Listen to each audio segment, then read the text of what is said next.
Today, we're going to be playing as Nurse Joy in Pokemon. We've got two games where you can specifically play as Nurse Joy. In the first one, Joy's Adventure, we're going to be exploring a bunch of islands, and the goal is to save a Pokemon on each one of the islands. And then, of course, at the end, we have a mystery to solve. And in the last Nurse Joy, we are on Antarctica, more or less, where we have to save a bunch of Pokemon and help. So, let's get started. And we begin in Joy's Adventure, where our first name is, Nurse, I guess. And then, of course, our last name has to be Joy. Either way, we start off on this boat, we get ourselves a bunch of free items by stealing it from people, and then we talk to these nurses who are all trying to, push us in a certain direction. They all seem to want us to go to a specific region of theirs, like Alola, Kanto, Unova, but each of them also give us a free Pokemon. So, hey, it's free real estate. We get 5 of these each, so that's perfect. First up is Healing Nut, our Comfy. The Kalos Nurse Joy gives us a Wigglytuff. We also get a Blissey from the Johto Nurse Joy. Then we also get ourselves a Chansey from the Hoenn Nurse Joy, and also from the Unova, we make sure we get ourselves an Audino. And as we're sitting and thinking to ourselves what we should do on our journey, we hear a cry of help, and all of a sudden,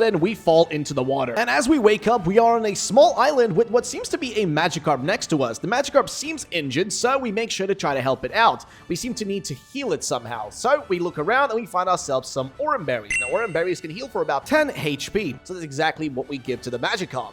And guess what? After doing the healing, the Magikarp actually evolves into a shiny Gyarados, because I didn't actually realize that this was a golden Magikarp, but yes, it is shiny, and it actually turns out that our whole team is actually shiny Pokemon, which is awesome. Either way, now that we have the shiny Gyarados on our team, we can go and explore the waters, because it does have the move Surf.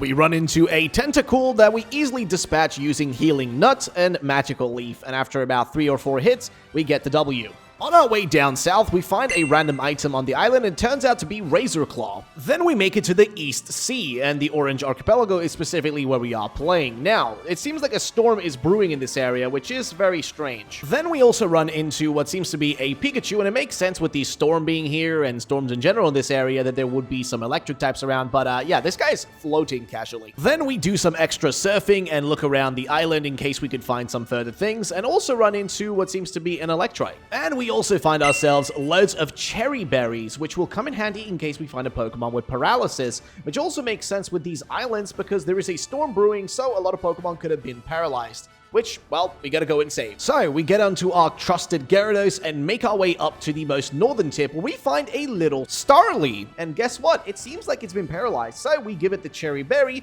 to make sure that it can get back to full health. And that's it. That's one of the first Pokemon, besides Magikarp, that we've healed, and there's a few more to go. We run into a scary Rotom, which we run away from, of course, and then we make our way to the middle of the map, and now we gotta go and look for the next Pokemon. This path down here seems to be blocked, so we probably can't go there, but instead we head to the most western side. So now that we're on the West Sea, oh my lord, the light is really, really bright. We also find a Quicklaw, which we're not really gonna be using, and around this area, it seems like there is a large supply of specifically poison type and grass type Pokemon. So that seems to us to indicate that there might be Pokemon here that is injured. And that's exactly the case. We find an injured little Wingull who seems to be poisoned, but we don't have a Pekka Berry, so we're gonna have to go around and find one very fast. And we do exactly that as we find one right on the island next door. And we just get all of them and go back to the poor little Wingull and make sure that we heal it up to put it back to full health. And that's exactly what we did. So now we finished off 2 of these Pokemon that need to be healed, and we're gonna head to the south, the area which was locked off earlier, if you guys may remember.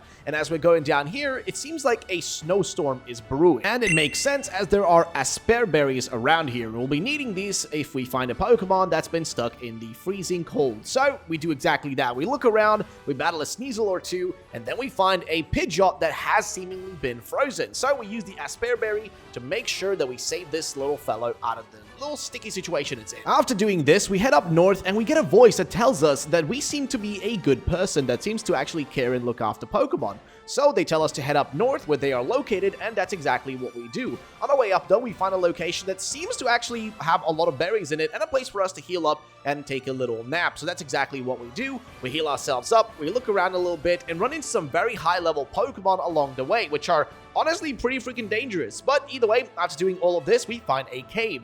Now we enter this cave and we find in the corner what seems to be a Jirachi. And yes, Jirachi is actually in here, and it's actually been in confusion. Luckily, we have some berries to make sure that its confusion is removed, and so we can help it out of the cave. It turns out Jirachi was stuck in this cave for a long amount of time because it kept getting confused by a bunch of Psychic-type Pokemon. Either way, now that we have saved it, we ask it to join us on the journey to go out and help Pokemon on these islands. And we also get some help from Jirachi to get back to the boat. So, back on the boat, we now get asked by all the people, what's going on? Where have we been? What happened to us? Well, guess what?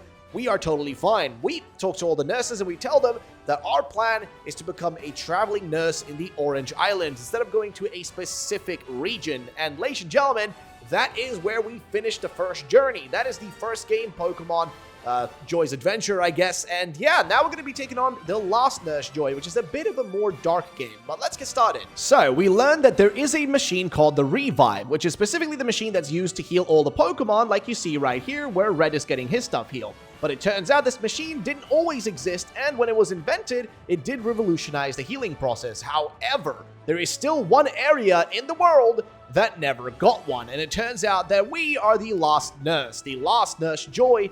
Well, kind of the last Nurse Joy, I would say, but yeah, we're the last nurse that actually uses traditional healing methods, and so that means that we're going to be stuck in a zone where we have to heal the Pokemon using regular, well, things that even a doctor would do, or a veterinarian, right? We're going to be doing regular stuff, checking the temperature, healing the Pokemon the regular way, no space machines doing the work. So, it's November 21st, 196X, and we are in the Antaxius Research Facility on the Antaxius region, the last region to be discovered in the Pokemon world. Now that we are here, we're playing as, well, turns out we're playing as Ida, which, no offense, it is really weird, but this is my sister's name. This is my literal sister, real-life sister's name. So it's a bit odd to see a character named that, but it is what it is, though.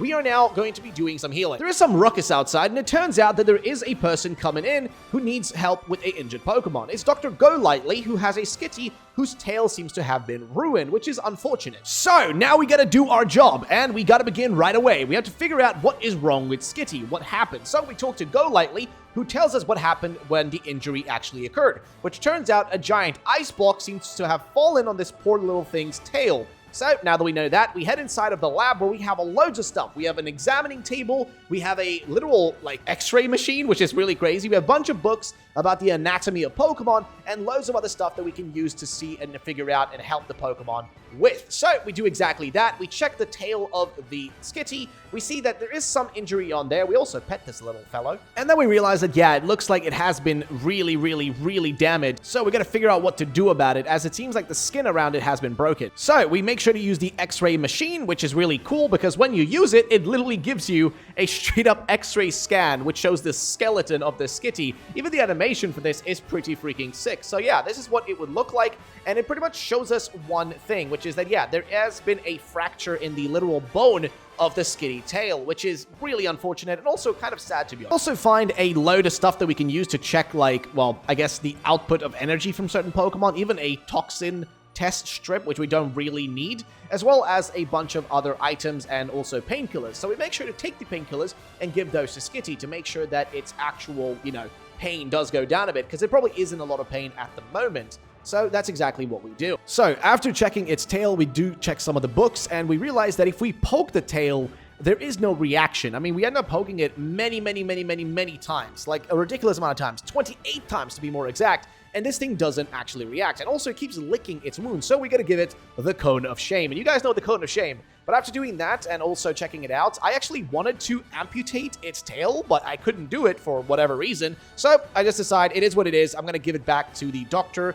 Golightly, and what happens, happens. And yeah, it really wasn't the smartest thing, because this poor little Skitty couldn't actually walk after this. So I'd recommend, if you guys are playing the game yourself, to do better than I, because you get these rewards, and I only got a bronze reward, but you can go all the way up to platinum rewards. So we're over in the research facility chilling and talking to Scarlet, and she's telling us that, guess what, there's going to be a brand new machine coming, a machine that's being used by the rest of the world, specifically the Revive machine, which is going to be used to heal all the Pokemon. And guess what, there's a chance then that me, the character, is going to lose their job, so it is a little bit worrisome. We read this sign and talk to this little doggo who's a really good boy. Look at you, who's a good boy? Who's a good boy? That's a good boy right there, ladies and gentlemen. So after talking to the doggo, we talk to Cassandra here, who talks about some sort of CD that has information on it that we don't know anything about. Also, for some reason, this statue here of Groudon specifically talks about it creating the last continent. Then we head outside into the wintry snows of the Antarctic region and just look around a little bit just to see what's, going on, what's out here and stuff like that. And eventually we go back inside, and at the actual, nurse's office where we are working, there seems to be a person, Dr. Tajiri, who has a Pikachu with him who looks a little bit fuzzled. This Pikachu has something going on with it, and we gotta figure out what that is. So he's trying to brush him, but guess what? He gets shocked by it, and it also even fried his computer. So there's something wrong with the Pikachu. It doesn't seem to be doing too well, so we gotta figure out what is wrong with it and try to help out Dr. Tajiri, and of course help out the little Pikachu so he doesn't feel too bad. And at first, I actually thought this was a Raichu, not even a Pikachu, but that's besides the point. Ladies and gentlemen, now that we figured out what's going on, it's time to actually head inside. We do ask some questions, of course, like what the deal is, and we're told to go to room 3, or the third room on the right side, after we have figured out what's wrong with Pikachu. So here we begin. We go around to see if we can figure out what the deal is with this. It does seem to be kind of a bit agitated, so we have to stay away from it. But, well, me being a dum-dum, I decide, okay, you know what? I'm just going to pet the Pikachu no matter what. So I do decide to pet it, and this was a big mistake, because this thing shocks us intensely. So we get knocked out all the way back by the Pikachu shock.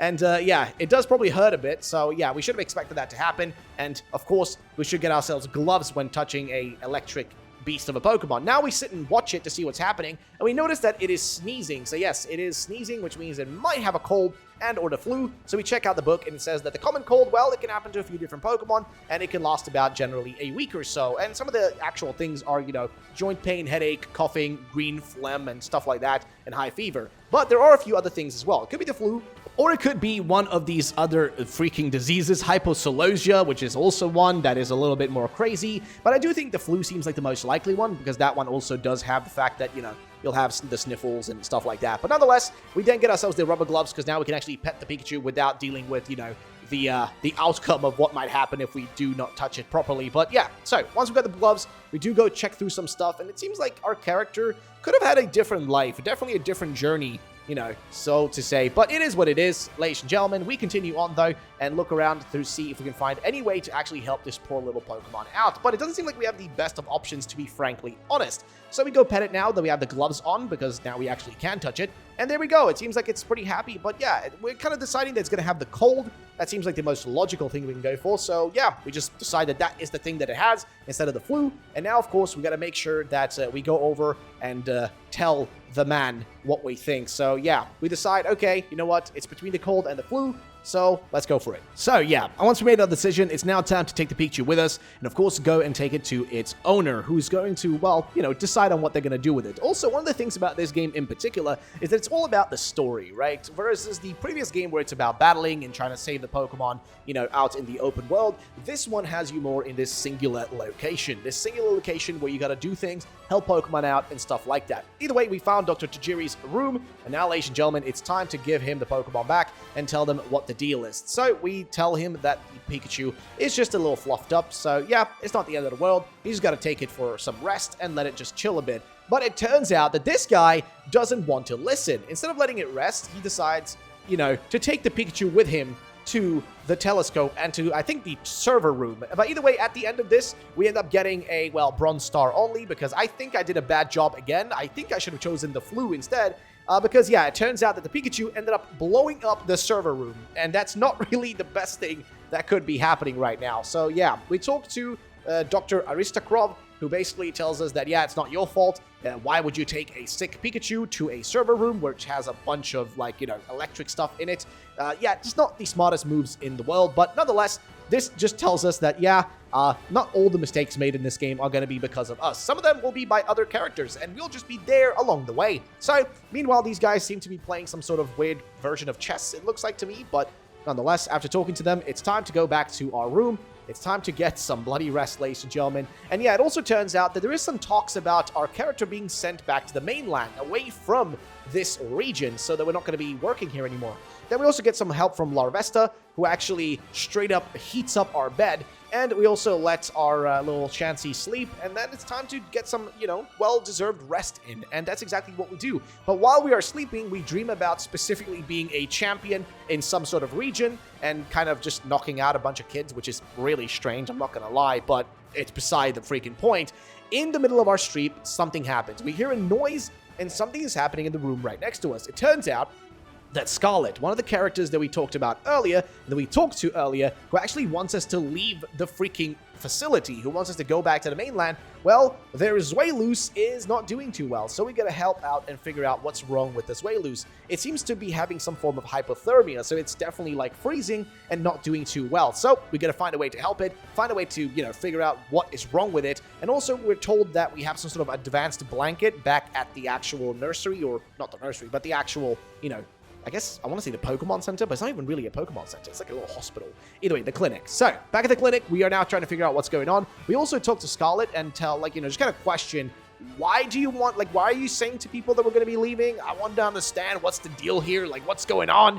But, yeah, we're not really learning much from Scarlet, are we? So, either way, after figuring out what's wrong with the Pokemon, we actually decide that, no, okay, we gotta go and deal with it, and we gotta help this poor thing. So that's exactly what we tried to do. So, the thing with zweilous is that it basically has, two heads, which is a little bit confusing, because if you pet one of the heads, then the other head is actually angry. So they're basically kind of separate, but at the same time, they're also sort of together. So it is a bit strange, I'm not gonna lie. Either way, one of them is getting petted, the other one gets petted too, so now they're both happy, which is good, and that's exactly what we needed. We needed both of the heads to actually be happy. So once we've done that petting, we now gotta go and get ourselves a heat pack, and we definitely do need the heat pack because this Pokemon is freezing cold. It is not going to survive if we don't give it something warmer, and that's exactly what we make sure to do. So we try to heat it up. We also try to look through and see if we can use the X-ray to just see if there's anything there. I mean, it's pretty dumb. I mean, it's a hypothermic Pokemon. There's no reason to really use the X-ray. We also do a blood sample test, and that tells us that the Pokemon has low blood cell count in general, like normal in everything else, but just kind of a low blood cell count in general, which is not good. So yeah, we gotta figure out what to do. We gotta give it, of course, the heat pad as well as the advanced heat blanket. And if we give both of those, it should be fine. And this is actually, ladies and gentlemen, where our journey is going to come to an end. I'm going to be ending the video right here because I want you guys to go out there and play these two games on your own, and especially this game, and see what the ending feels like. So, thank you guys for watching. I'll be seeing you guys in the next one. Peace out, and bye-bye.